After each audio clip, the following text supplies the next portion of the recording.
Olá, sejam bem-vindas, bem-vindos, bem-vindes ao Maranhão 2030, um podcast que mostra como a Agenda 2030 e os Objetivos de Desenvolvimento Sustentável vêm sendo trabalhados no Estado.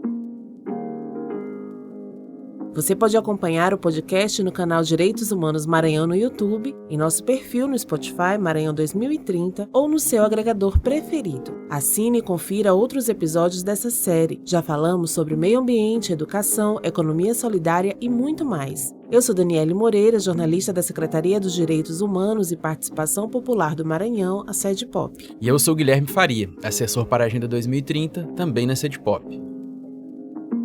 Alcançar a igualdade de gênero e empoderar todas as mulheres e meninas é um dos objetivos da agenda. No programa de hoje, abordaremos os avanços dessa pauta e sua relação com os ODS. Para tratar do tema, nossas convidadas são Silvane Magali Nascimento, assessora especial na Secretaria de Estado dos Direitos Humanos e Participação Popular e professora associada na Universidade Federal do Maranhão, a UFMA. E Raíssa Mendonça, psicóloga e fundadora do Instituto Raíssa Mendonça.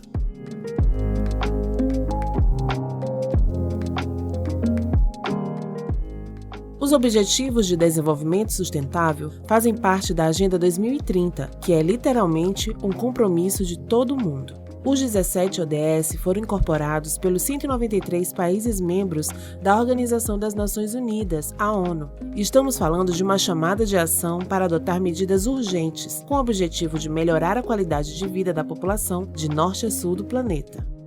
Além de propor metas em áreas como combate à pobreza, saúde e educação, a agenda trata de outros temas muito importantes para o desenvolvimento pleno das pessoas. O gênero é um deles. Mas como garantir autonomia, oportunidades e direitos para mulheres e meninas? O objetivo número 4 indica alguns caminhos. Acabar com a discriminação e a violência de gênero, garantir o protagonismo de mulheres em espaços de decisão, prover saúde sexual e reprodutiva e assegurar acesso a recursos econômicos, inclusive a terra. De acordo com o Observatório Nacional de Direitos Humanos e o Instituto Santos Dumont, o número de registros de crime contra as mulheres no Brasil triplicou entre 2020 e 2021. Apesar de o cenário ainda ser preocupante, nas últimas décadas houve uma série de avanços institucionais e políticas públicas na pauta de gênero. Silvane Magali Nascimento, assessora especial na Secretaria de Estado dos Direitos Humanos e Participação Popular e professora da UFMA, nos conta sobre essas conquistas e o papel da sociedade civil organizada na luta pelos direitos das mulheres. Ela também fala dos avanços da pauta de gênero no Maranhão. Confira. Professora Silvane, quais avanços na pauta de gênero você observa no Brasil e no Maranhão? O que ainda precisa ser implementado para garantir a autonomia e a geração de oportunidades para mulheres e meninas? Primeiramente, agradecer o convite, Essa pauta tem tudo a ver, Falar de ODS é falar de mulheres, dos desafios, das conquistas. Acho que, sem nenhum pessimismo, bem mais dos desafios. Desde a década de 70, as mulheres, o movimento de mulheres, particularmente o movimento feminista, tem buscado associar a nossa pauta à questão do desenvolvimento. Então, quando a ONU decreta 1970 como a década da mulher, 79 como o ano da mulher, isso vem à tona exatamente por conta de que tudo que se discutia como desenvolvimento para o Brasil era uma discussão onde a mulher era invisibilizada. Os projetos pensados para as mulheres eram sempre continuidade dos afazeres domésticos, particularmente em se tratando das mulheres rurais, das mulheres das periferias.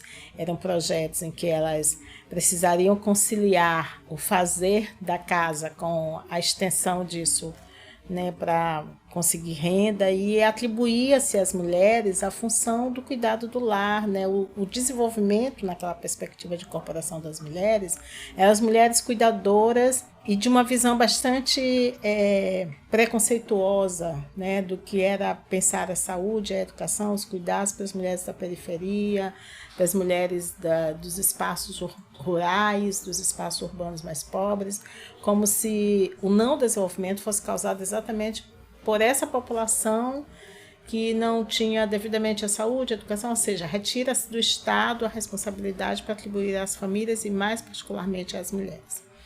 Isso para dizer que as nossas pautas sempre foram relacionadas à perspectiva de desenvolvimento, e à medida que essa discussão avança, e com uma contribuição muito valiosa dos movimentos ambientalistas e outros, né, nessa perspectiva de pensar o ambiente, a sustentabilidade e tudo mais, as mulheres vão assumindo cada vez mais esse protagonismo, né? Não é à toa que a ECO 92 teve uma preponderância do movimento de mulheres.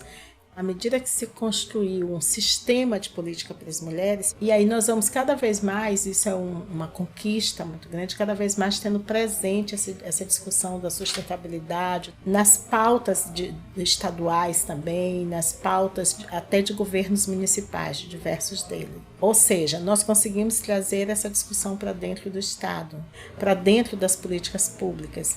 Então, isso é uma grande conquista e que, infelizmente, a gente se defronta agora com uma discussão profundamente aversa a essa perspectiva. Mas, para todas nós mulheres, a discussão do ambiente, dessa sustentabilidade é fundamental, porque isso está intrínseco à nossa vida. Quando o Estado recua nesse processo, são as mulheres que vão em busca de educação para os seus filhos, as mulheres mais pobres que vão enfrentar as filas para conseguir as vagas na educação pública, e as mulheres que não estão nessa condição porque economicamente são mais favorecidas, que estamos pautando dentro das escolas uma discussão, por exemplo, de igualdade de gênero.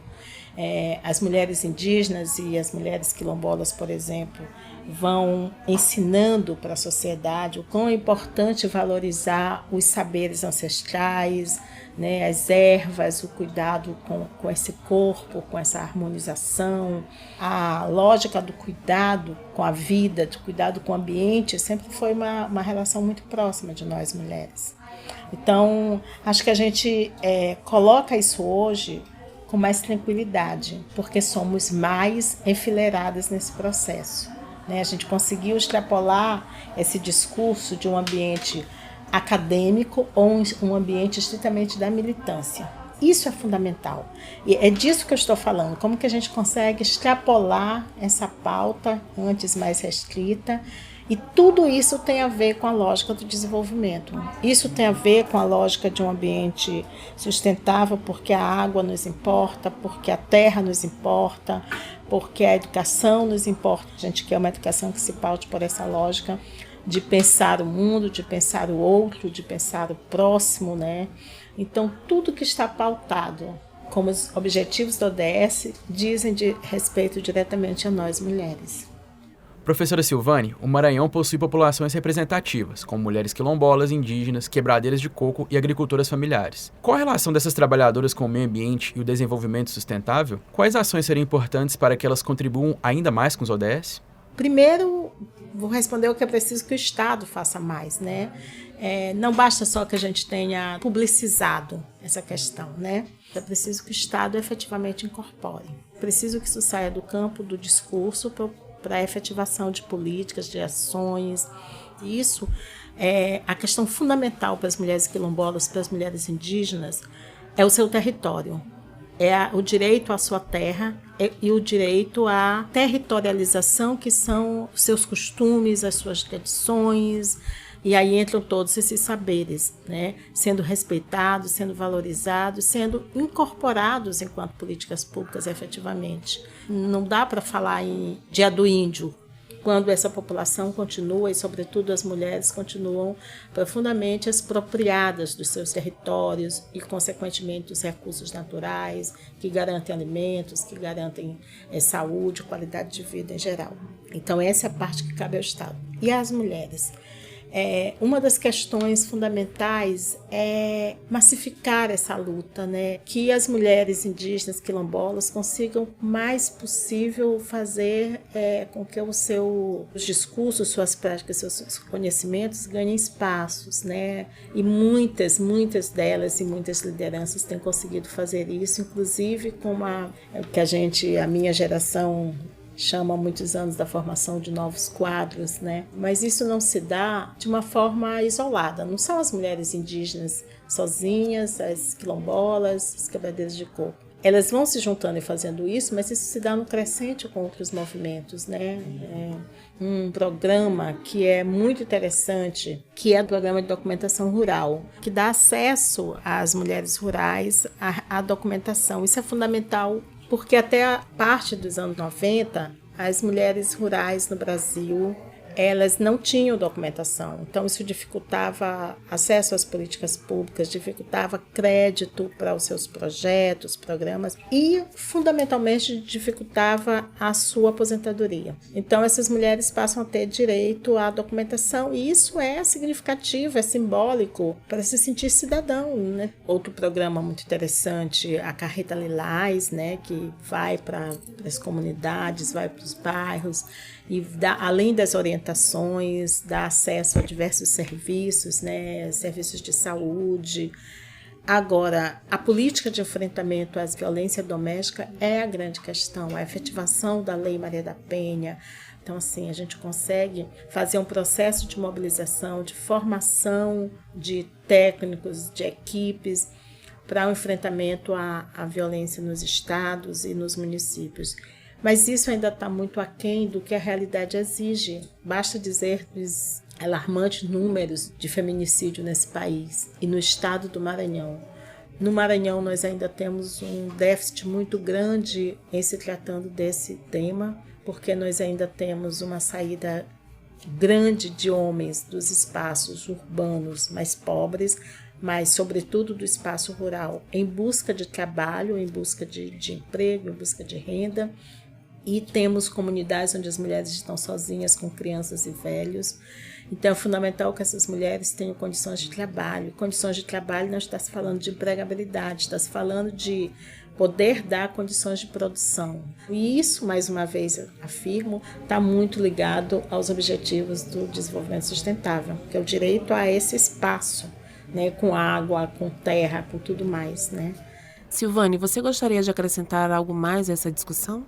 Quero aproveitar para destacar a importância que foi o enfrentamento do Maranhão enquanto unidade federativa, do governo Flávio Dino, nesse processo de fazer o diferencial no contexto nacional, porque o que nós estamos vivendo, o impacto disso sobre a vida das mulheres, o impacto disso para fazer o reverso dos Objetivos de Desenvolvimento Sustentável é muito forte. E ter um governo alinhado com essa perspectiva, ter uma Secretaria de Estado que, com seus limites, com suas dificuldades e, por que não dizer até com algumas contradições, consegue efetivamente se envolver e acolher e ouvir as mulheres e se engajar nesse processo e trazer para o debate as questões que pautam a luta do movimento feminista e do movimento de mulheres em geral, né? E isso é fundamental e é assim que a gente exerce minimamente o processo de democracia. Ouvimos a professora Silvane Magali falar sobre os avanços e os desafios relacionados às metas dos ODS, que tem a ver com a promoção do direito das mulheres. Agora, a conversa sobre gênero e Agenda 2030 continua a partir de outro olhar. Se é comum vermos violações nos direitos humanos das mulheres cisgênero, a população trans se encontra em uma situação ainda mais delicada. Nesse sentido, o trabalho de organizações do terceiro setor é muito importante. Um exemplo é o Instituto Raíssa Mendonça, que tem sede em São Luís e trabalha para resgatar pessoas LGBTQIA+, em situação de vulnerabilidade. Quem tem contato com a entidade recebe alimentação, apoio psicológico, jurídico e médico, além de orientação e capacitação profissional. Quer saber mais sobre formas de superar a vulnerabilidade das pessoas trans e garantir iniciativas voltadas para a população LGBTQIA+? Raíssa Mendonça, psicóloga e fundadora do instituto que leva seu nome, nos aponta alguns caminhos. Raíssa, quando falamos de gênero, Agenda 2030 e desenvolvimento sustentável, também precisamos abordar políticas para incluir as mulheres trans, além de toda a população LGBTQIA+. Quais as principais necessidades dessas populações? Como o Instituto trabalha para ajudar a supri-las? A desigualdade de gênero já é muito grande quando se trata das políticas e de inclusão para as mulheres cis. Imagina quando se trata da nossa população, que é a mais morta, a mais excluída e a mais marginalizada socialmente.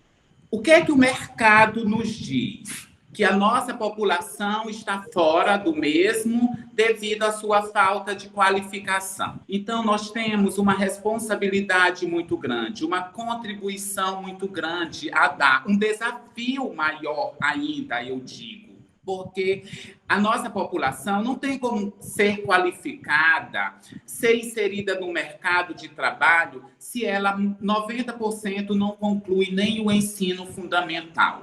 Porque quando não é a quebra de vínculo familiar, quando essa família descobre essa orientação desse indivíduo, é a própria escola, que não é um ambiente acolhedor. Então, nós, enquanto instituto, nós acolhemos as pessoas em situação de vulnerabilidade social. Resgatando esse indivíduo que está em situação de rua, em situação de exclusão familiar, desemprego, que não tem como se manter, nós resgatamos através de triagens por nossas redes sociais e vamos trabalhar toda essa estrutura para a gente poder qualificá-lo e pensar em colocar no mercado de trabalho. Nós só temos 1 ano e 3 meses de funcionamento, nós estamos pegando já o problema pronto. Nós não podemos usar aquele que é melhor prevenir que remediar. Nós estamos remediando neste primeiro momento, porém, a partir de agora, queremos lutar, enfrentar esse mercado tão desigual para evitar que esse adoecimento continue.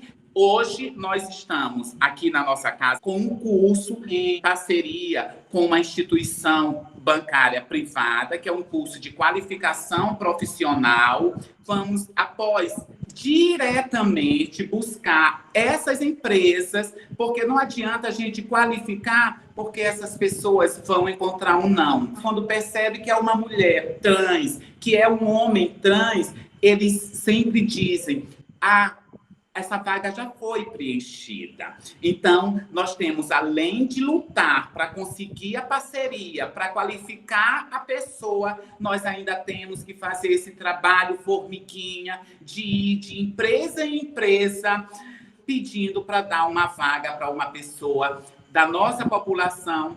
É um desafio muito grande.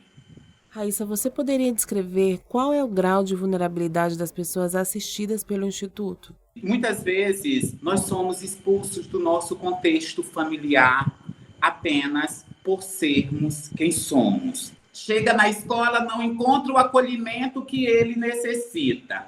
O que é que resta? Vai lutar apenas para ganhar o pão de cada dia? Ele encontra todos os tipos de violência, que é um grande número de pessoas da nossa população nos presídios. Esse problema não foi uma escolha consciente desse indivíduo, foi uma escolha pela sobrevivência, foi o único meio que encontrou para sobreviver. Quando esse indivíduo chega até nós, está vulnerável, e é onde entra todo o nosso suporte psicológico, de acolhimento, e aí nós vamos trabalhar, saber o que é que esse indivíduo gostaria de fazer. Aí nós vamos buscar esse meio, às vezes nós buscamos fora, nós temos que agradecer esses parceiros, que são muitos, mas nós precisamos de mais ainda, porque hoje na nossa casa, por exemplo, nós temos 12 pessoas acolhidas,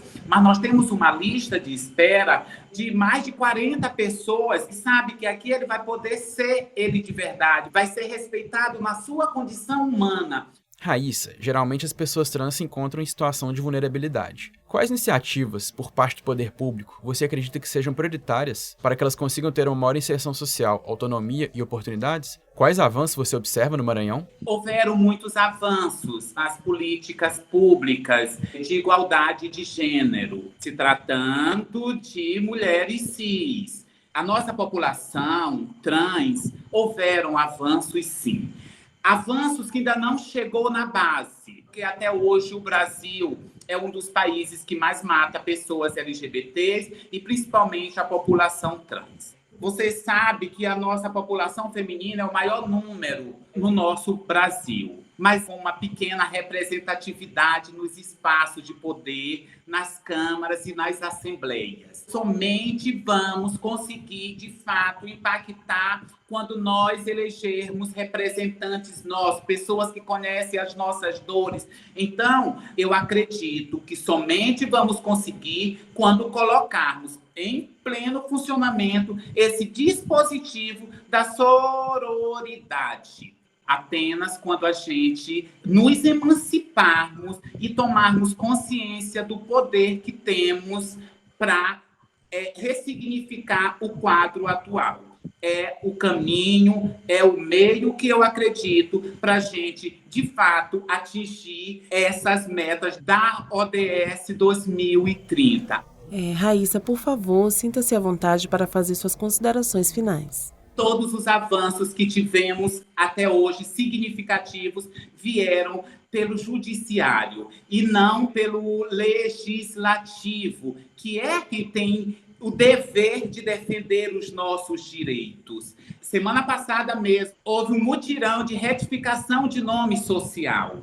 Hoje, a pessoa trans pode opinar em ter o seu nome de registro ou ser retificado para o seu nome social. Isso são avanços significativos, porque no ano de 2014, quando eu ainda estava na universidade, tinha um professor que fazia questão, mesmo eu dizendo, meu nome é Raíssa Martins Mendonça, meu nome social, ele fazia questão de me chamar pelo meu nome de registro. Eu passava por esse constrangimento. Precisei pagar, na época, R$4.000 pela retificação do meu nome e tive que aguardar o processo por 2 anos. E hoje existe mutirão, existe sensibilização de vários órgãos envolvidos que fazem isso de forma voluntária, dando a oportunidade de diminuir essa segregação e essa discriminação. Hoje nós temos um conselho estadual LGBT. Esse conselho foi um macro avanço nas políticas públicas para a nossa população. Inclusive, nós temos a honra de ser conselheira estadual dos nossos direitos. Isso são avanços, mas tivemos muitos outros. Mas, infelizmente, nós precisamos de representatividade de quem precisamos votar nos nossos iguais para a gente poder ter quem avance mais ainda essa nossa pauta de políticas públicas de Estado e de direito para a nossa população. E quero dizer para vocês que espaços como esse são avanços. Antes, nossa voz não era ouvida e hoje nós encontramos espaços como este para a gente falar das nossas dores, das nossas angústias e dos nossos sonhos. A nossa luta maior é por direito à vida. É um direito universal, mas que muitas vezes é ceifado apenas por sermos quem somos. Agradecemos a participação de Raíssa Mendonça, psicóloga e fundadora do instituto que leva seu nome, e de Silvane Magali Nascimento, assessora especial na Secretaria de Estado dos Direitos Humanos e Participação Popular e professora da UFMA. Neste episódio, falamos sobre gênero e a Agenda 2030. Afinal, reduzir as desigualdades e garantir autonomia, oportunidades e direitos para as mulheres cis e transgênero, além de toda a população LGBTQIA+, é um dever de todos, todas e todes. Também vimos como algumas iniciativas, no Brasil e no Maranhão, são adotadas para garantir avanços para essas pessoas.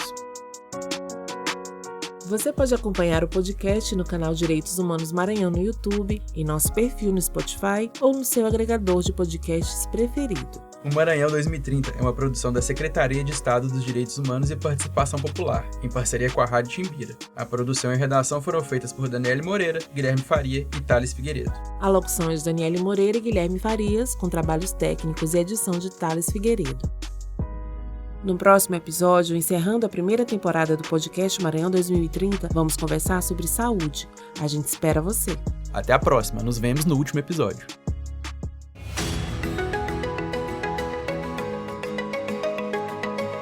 Maranhão 2030. Diálogos sobre o futuro sustentável para o nosso estado. O podcast Maranhão 2030 é uma realização da Secretaria de Estado dos Direitos Humanos e Participação Popular. Parceria Rádio Timbira.